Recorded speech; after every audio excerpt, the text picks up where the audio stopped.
الحمد لله وحده والصلاة والسلام على من لا نبي بعده. قال الله عز وجل في القرآن المجيد: أعوذ بالله من الشيطان الرجيم. بسم الله الرحمن الرحيم.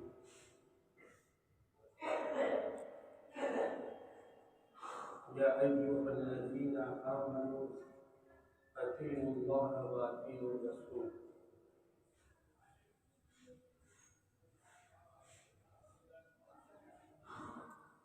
وقال أيضا: يا أيها الذين آمنوا لا تتبعوا خطوات الشيطان.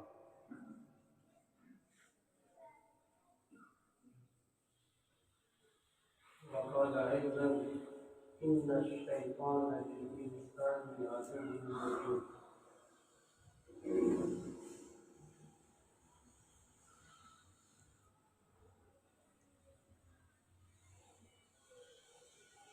وقال النبي صلى الله عليه وسلم: طلب العلم فريضة على كل مسلم ومسلمة.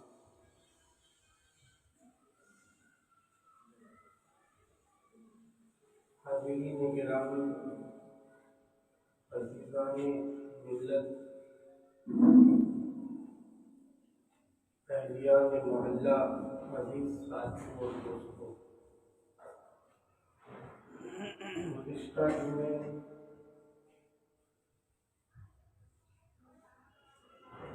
اس بات پر احساس دلایا گیا تھا کہ ہم بیجا رسم و رواج کو پڑھ کر اپنے مال و دولت کو ضائع نہ کریں، بیجا طریقے پر اپنی کمائی کی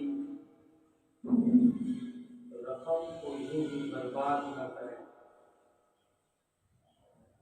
رسم و رواج نے ہمیں اس طرح جکڑ دیا تھا اور جکڑ دیا ہے کہ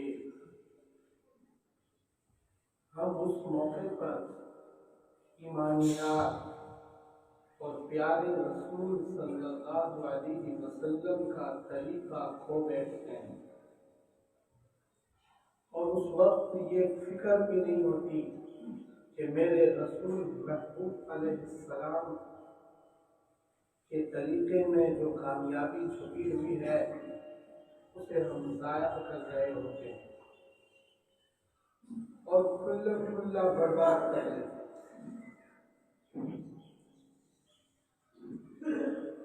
اسی لیے اللہ نے فرمایا کہ اتقوا اللہ حق تقاتہ ولا تموتن الا وانتم مسلمون، کہ تم اللہ سے ڈرو جس طرح اللہ سے ڈرنے کا حق ہے، جس طرح اللہ سے ڈرنا چاہیے اس طرح ڈرو، یعنی اپنی مکمل زندگی میں رسول کے طریقے کو فالو کرو۔ یہ نہیں کہ مسجد میں آ کر رسول کا طریقہ فالو کریں گے اور مسجد سے باہر جا کر کسی اور کا طریقہ اپنائیں گے۔ ایمان والا مسجد میں بھی اور مسجد سے باہر، سفر حضر، ہر جگہ ایمان والا ہی ہوتا ہے۔ اسے ہر مقام پر اپنے محبوب دو عالم صلی اللہ علیہ وسلم کے طریقے کو اپنانا ہے۔ ہر ایمان والے کی یہی ذمہ داری ہے۔ تو بیجا رسم و رواج میں اپنے مال و دولت کو خرچ کرنے اور پیسے برباد کرنے پر مفصل گفتگو ہوئی تھی اور اس پر احساس دلایا گیا تھا، لیکن یہ رسم و رواج کا گھنگھور بادل کس طرح چھٹیں گے اور یہ طوفان کس طرح رکے گا، اور یہ غلط طریقوں اور غلط تہذیب اور کلچر کو ہم کس طرح انسانی پر قابو پائیں گے، اس پر ہمیں تفکر کرنے کی ضرورت ہے۔ اس وقت میرا من کرتا ہے کہ میں آپ کے سامنے یہ بتاؤں کہ یہ سارا رسم و رواج جس کے دلدل میں ہم ایمان والے پھنسے ہوئے ہیں، یہ جب ختم ہوگا جب ہمارے اندر رسول اکرم صلی اللہ علیہ وسلم کا طریقہ بذریعہ علم، بذریعہ درسگاہ آئے گا۔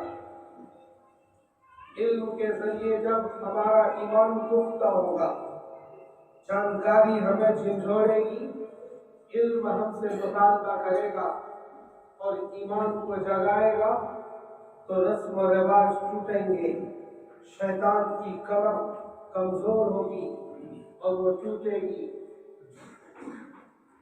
اس لیے ہم ایمان والوں کو علم کے حصول پر توجہ دینی چاہیے، ہم ایمان والوں کو علوم حاصل کرنے چاہیے۔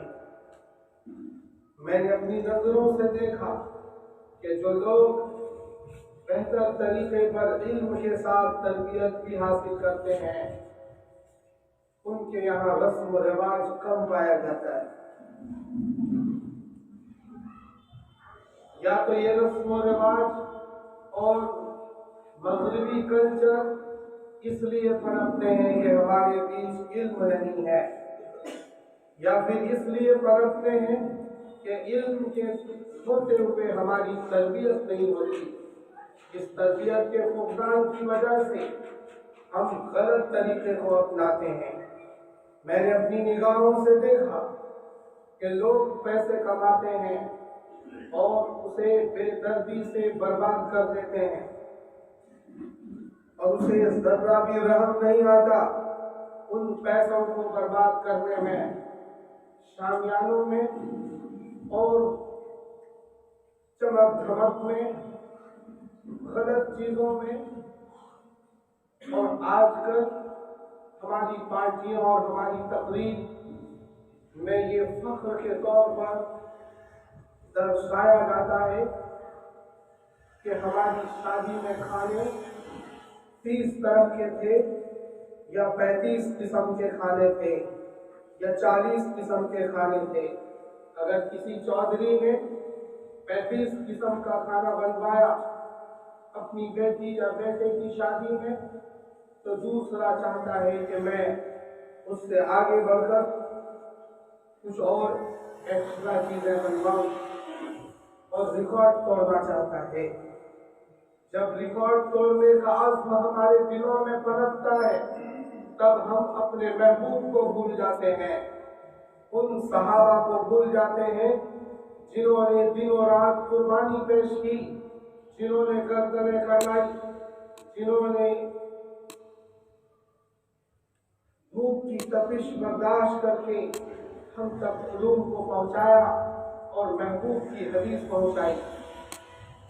اسی طرح کے حالات سے جب ہم دوچار ہوتے ہوئے رہتے ہیں اور اپنے پیسے برباد کرتے ہوئے ہوتے ہیں، تو ہمیں کوئی سمجھانے والا نہیں ہوتا، تب ممبر آپ کو آواز دیتا ہے، مسجد کا مصلی آپ کو پکارتا ہے، اور مسجد کے محراب سے آپ کو آواز لگائی جاتی ہے، اے ایمان والو کدھر جا رہے ہو، کدھر تم سکون ڈھونڈ رہے ہو، کس نمائش میں آپ پڑے ہوئے ہو؟ آپ کا محبوب آپ کو بلا رہا ہے اس طریقے کی طرف جو طریقہ عرش الہی سے اترا، اس کلچر کی طرف جس کلچر کو اللہ نے اپنے محبوب پر نازل کیا، جس طریقے کو اللہ نے جبرائیل امین کو بھیج کر ایمان والے بندوں اور بندیوں تک اور ساری انسانیت تک پہنچایا، اس طریقے کو ہم بھول جاتے ہیں۔ یہ سب کچھ تب ختم ہوگا جب ہم اپنے اندر علم حاصل کریں گے، اپنے بچوں کو تعلیم دلائیں گے، اپنی نسلوں کو پڑھوائیں گے، حصول علم کی طرف ہماری ذہنیت نہیں چلتی، علم کے حصول کی طرف ہمارا کردار نہیں چلتا، جس کی وجہ سے یہ ساری پریشانیاں ہم تک پہنچ رہی ہیں۔ علم کے حصول کے لیے دنیا بھر کی درسگاہیں، اسکول، مدرسے، کالجز، یونیورسٹیز ملک میں بنے ہوئے ہیں۔ میں یہ نہیں کہتا کہ آپ صرف قرآن کا ہی علم حاصل کرو، آپ اپنے بچوں کو دنیاوی علوم بھی حاصل کراؤ۔ آج کے تقاضے کے پیش نظر ہمارے بچوں میں حکماء اور اطباء، ڈاکٹرز، پروفیسر، ٹیچرز یہ سب کے سب ہونے چاہیے۔ اور یہ جب ہوگا جب ہماری نسل علم کی طرف چل پڑے گی اور یہ سنکلپ لے گی کہ آج کے بعد سے ہمیں علم حاصل کرنا ہے، اور ہم خود یہ عہد لیں گے کہ اپنے بچوں کو تعلیم دلائیں گے، اپنے بچوں کو علم حاصل کرائیں گے۔ عام طور پر ہماری کالونی کے لڑکے علم کے حصول کی طرف نہیں چل رہے ہیں۔ عمومی طور پر یہ ماحول نہیں ہے۔ ایک بچپنے کی عمر ہوتی ہے، ایک شعور کی عمر ہوتی ہے۔ جب تک بچپنا ہے، لڑکپن ہے، ماں باپ کی دبش سے وہ اسکول جاتا ہے، جب شعور ابھرتا ہے تو وہ اسکول چھوڑتا ہے اور پڑھائی منقطع کر دیتا ہے۔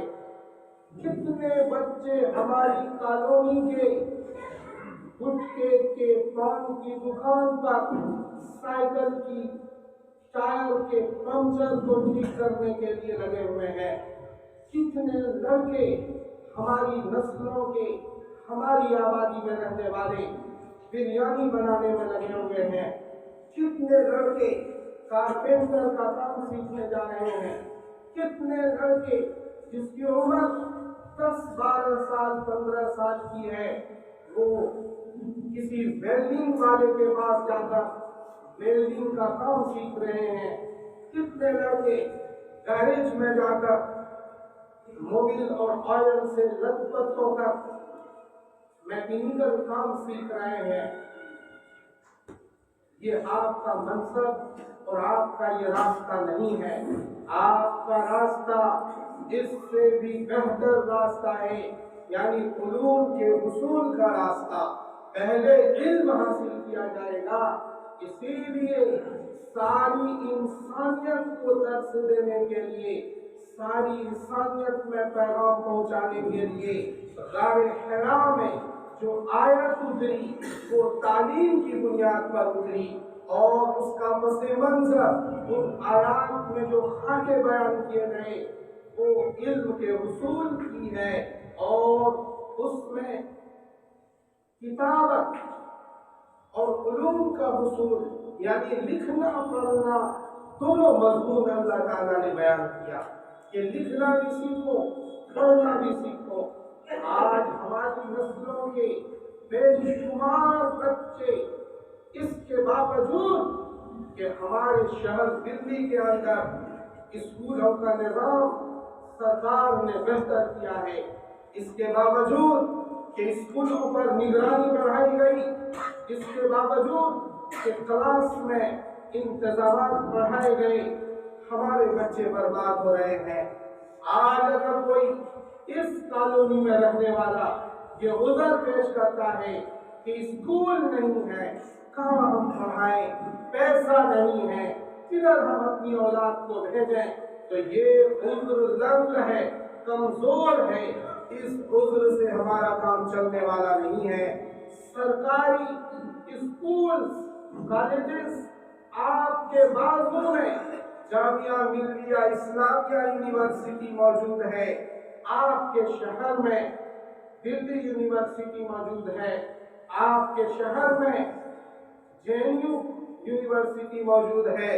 تو اس طرح کی یونیورسٹیز کے موجود ہونے کے باوجود اگر ہمارا بچہ علم حاصل نہیں کرتا تو پھر آسام کے لڑکے لڑکیوں کا کیا ہوگا؟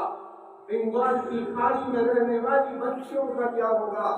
میرے بھائیوں، اپنے بچوں کو راستے پر لانے کی ضرورت ہے. ہم تم کام کرتے ہیں. میں کل ایک دکان پر بیٹھا تھا اور یہ سمجھنے کے لیے کہ لوگ کس طرح خریداری کرتے ہیں میں نے دیکھا تھوڑی ہی دیر میں کئی چھوٹے چھوٹے لڑکے تمباکو خریدنے کے لیے آئے. چھوٹے چھوٹے لڑکے جس کی عمر صرف 5 سال تھی، جو صرف 6 سال کی زندگی کو ابھی دنیا میں کراس کیا ہے. اس نے جو بچہ صرف نوعمر لڑکا ہے، اس بچے کو اسی کے باپ نے یا اسی کے بھائی نے دکان پر شاپ پر بھیجا کہ تم تمباکو لے آؤ، یا اور اس کے نام یاد نہیں مجھے، لیکن گٹکے وغیرہ لینے کے لیے، سگریٹ خریدنے کے لیے، تمباکو خریدنے کے لیے جب یہ 4 سال کا بچہ جا رہا ہے تو آپ اسے یہ تعلیم دے رہے ہو، آپ اسے یہ سبق دے رہے ہو کہ بیٹا بڑا ہو کر تو بھی سگریٹ پیے گا، تو بھی گٹکے کھائے گا، تو بھی تمباکو پیے گا. یہی تو میسج ہے جس سے ہمارے بچوں کا ذہن بڑا گندا ہوتا ہے. تو ہم غیر محسوس طریقے پر کچھ کام کرتے ہیں جس سے ہماری اولاد بگاڑ کی طرف چلی جاتی ہے. آپ سوچو تو صحیح کہ وہ 4 یا 5 سال کا لڑکا تمباکو خرید رہا ہے جس عمر میں اسے اللہ کو پہچانوایا جاتا، جس عمر میں اس کو محبوب کا طریقہ بتایا جاتا، جس عمر میں اسے علوم کی طرف لانے کی کوششیں کی جاتی، اس عمر میں ہم گٹکے اور تمباکو اس کے دماغ میں بھر رہے ہیں، سگریٹ نوشی اس کے دماغ میں بھر رہے ہیں. اس لیے ہمارے بچے کامیابی کی طرف نہیں چل پا رہے ہیں، یوں بربادی کی طرف جا رہے ہیں. اسکولوں کا نظارہ کرو، ہمارے برادران وطن کے بچے 1 بجے اگر چھٹی ہوتی ہے تو اپنی کلاس سے 1 بجے وہ نکلتا ہے، اور ہمارا لڑکا اسکول جا کر حاضری لگا کر دیوار پھاڑ کر بھاگنا چاہتا ہے. کون اسے بتلاتا ہے دیوار پھاڑنے کے لیے؟ کیسے یہ تعلیم میں آگے بڑھ پائیں گے؟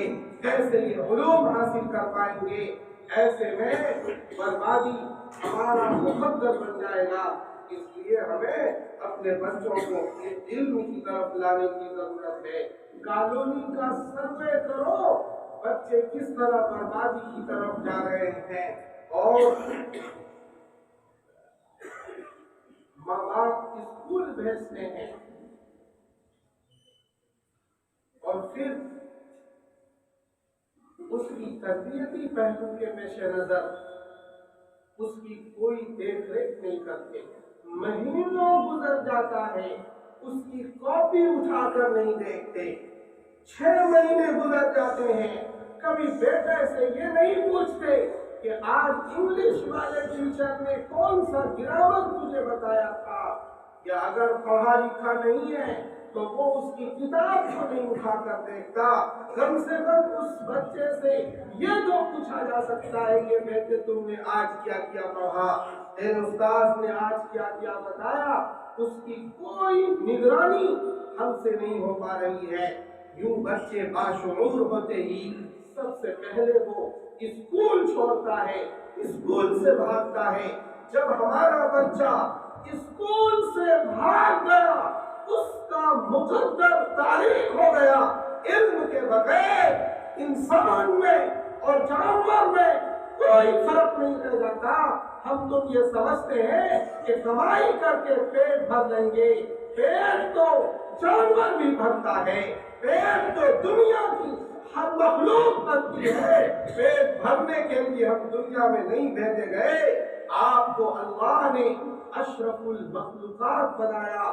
اس کائنات دھرتی آکاش میں آپ سے بہتر اور آپ سے حسین ترین کسی مخلوق کو اللہ نے نہیں بنایا، تو ایسے میں ہمیں سوچنے کی ضرورت ہے، ہمیں سمجھنے کی ضرورت ہے اور اپنی اولاد کی تربیت کی طرف فکر کرنے کی ضرورت ہے۔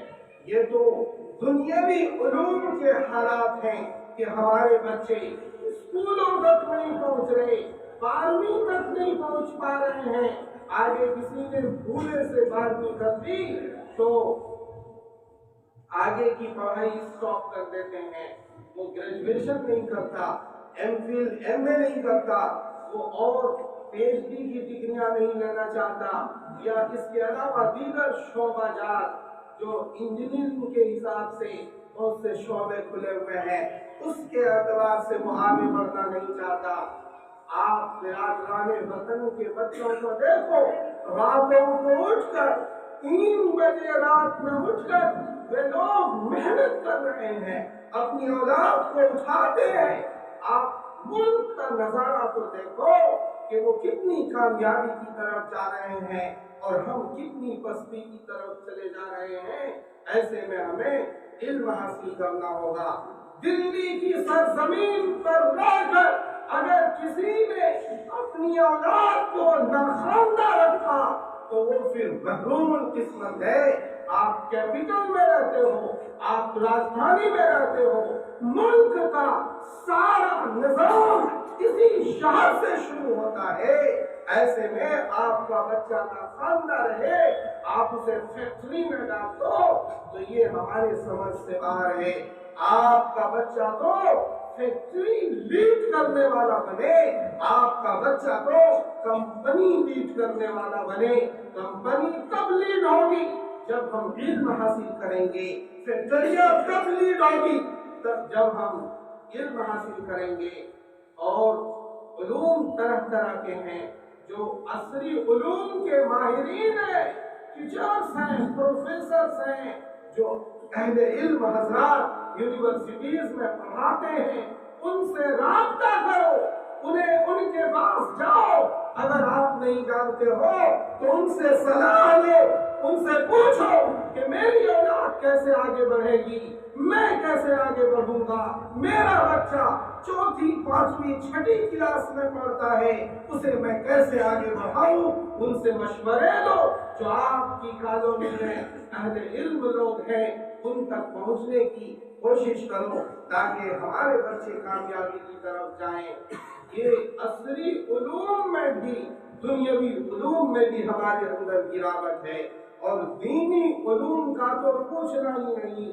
دینی علوم میں تو ہر طرح سے گراوٹ پائی جا رہی ہے۔ دینی علوم ہمارے بیچ اتنے سارے لوگ ہیں، ہم میں سے 90% لوگ قرآن صحیح سے نہیں پڑھنا جانتے، ریڈنگ نہیں جانتے۔ قرآن صرف ریڈنگ کے لیے اللہ نے نہیں اتارا، قرآن کو سمجھنے سمجھانے کے لیے اتارا اللہ نے، لیکن سمجھنے سمجھانے کا مرحلہ ریڈنگ کے بعد آتا ہے۔ اس لیے ریڈنگ پہلا اسٹیپ ہے اور سمجھنا سمجھانا سیکنڈ اسٹیپ ہے۔ تو ہم ریڈنگ پر بھی نہیں جا پائے ہیں، بڑی عمر ہو گئی اور ہم قرآن سے ناخواندہ ہے۔ اے لوگوں، کیسے تمہیں کامیابی ملے گی، کیسے تم دنیا جہان میں علم کے ساتھ آگے بڑھو گے؟ جو قوم علوم سے ناخواندہ ہو جاتی ہے وہ بدترین قوم دھرتی آکاش میں بن جاتی ہے۔ جس قوم میں علم نہیں رہتا وہ قوم تاریخی کے دلدل میں چلی جاتی ہے۔ آپ سوچتے ہو چھوٹے چھوٹے بزنس کر کے کامیابی ملیں گے، غلام بنو گے، چھوٹے چھوٹے بزنس کر کے غلام بنو گے، تمہیں اپنا حق مانگنے کا شعور تک نہیں ہوگا، تم اپنی چیزوں کو منوانے کا شعور تک نہیں سمجھ پاؤ گے۔ اس لیے میرے بھائیو، اپنے بچوں کو آگے بڑھاؤ، علوم کی طرف آگے بڑھاؤ، اسکولوں کی طرف آگے بڑھاؤ، اور اسکولوں سے گزارتے ہوئے کالجز اور یونیورسٹیز تک پہنچا کر اعلیٰ علوم حاصل کرواؤ۔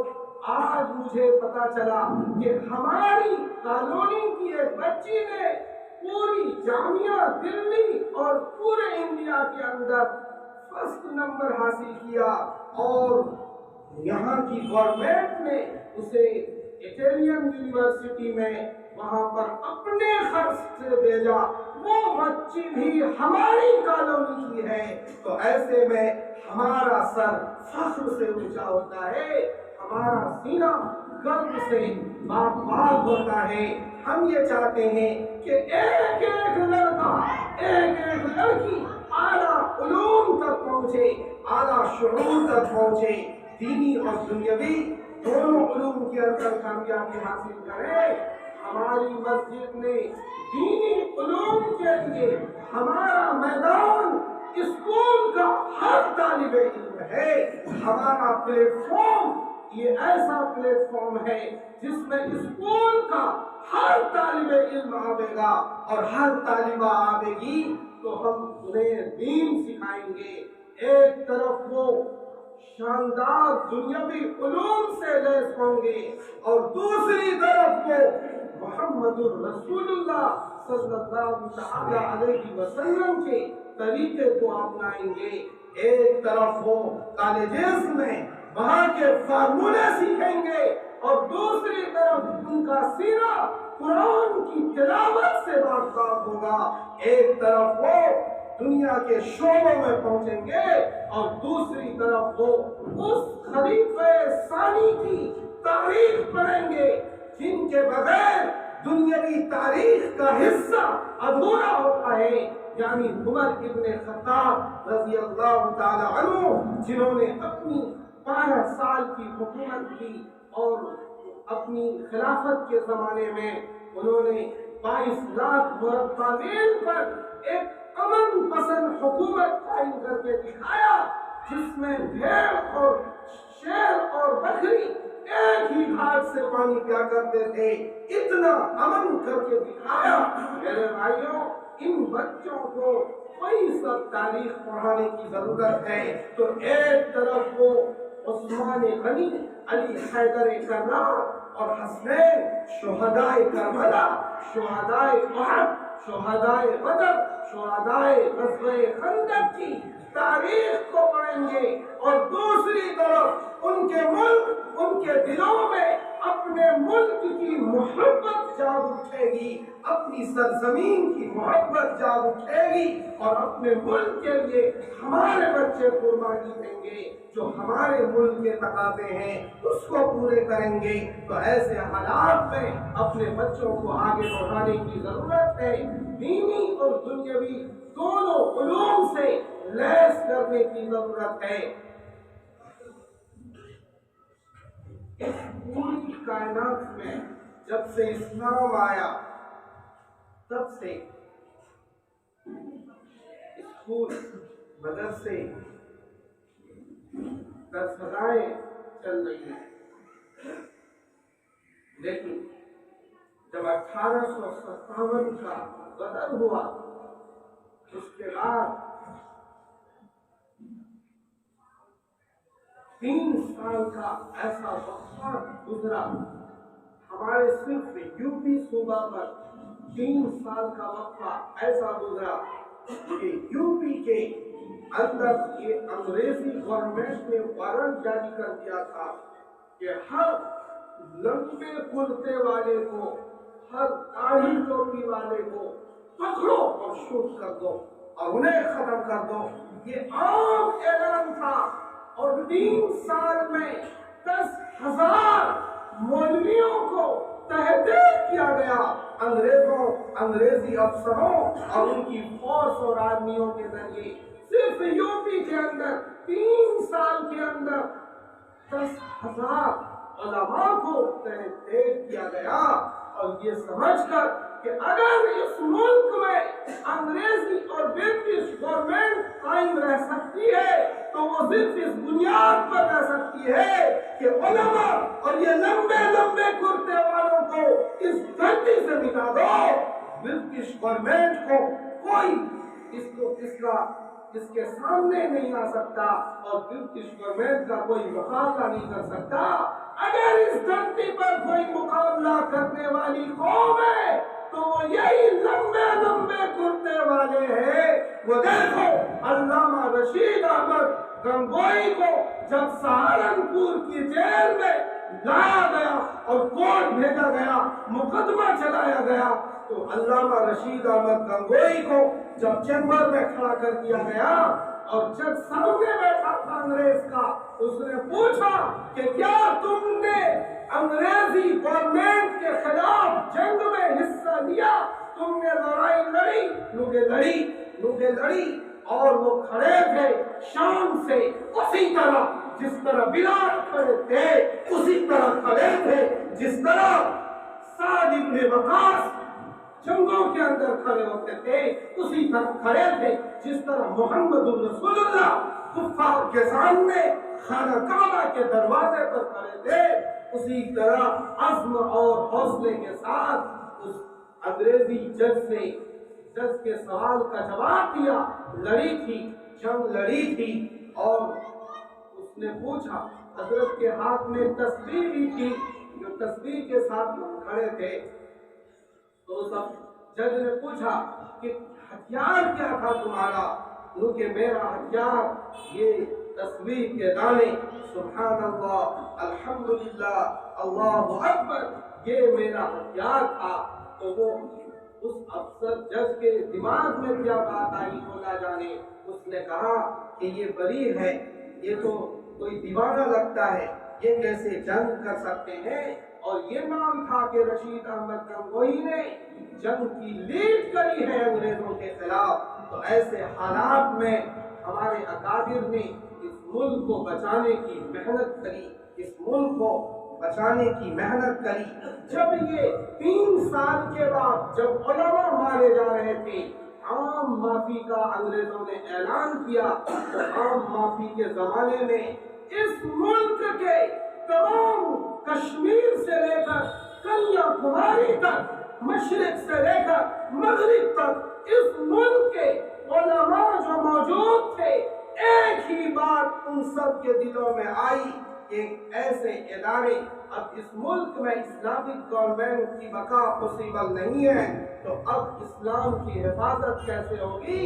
تو اس ملک کے علماء نے ایک ہی جنبش میں، ایک ہی رات میں یہ فیصلہ لیا، اس ملک کے چپے چپے میں مدارس بناؤ، مکاتب کھولو، دین پڑھاؤ، قرآن سکھاؤ، اور یہ کہا کہ اس کا خرچہ ہم اس ملک میں رہنے والی عوام سے لیں گے، کیونکہ گورنمنٹ اگر کسی لیکچرار کو تنخواہ دیتی ہے تو وہ ٹیکسز کے پیسے ہوتے ہیں، عوام کی جیبوں سے گورنمنٹ بھی پیسہ نکالتی ہے۔ تب علماء کے اس فیصلے سے چندوں کا مدرسہ وجود میں آیا۔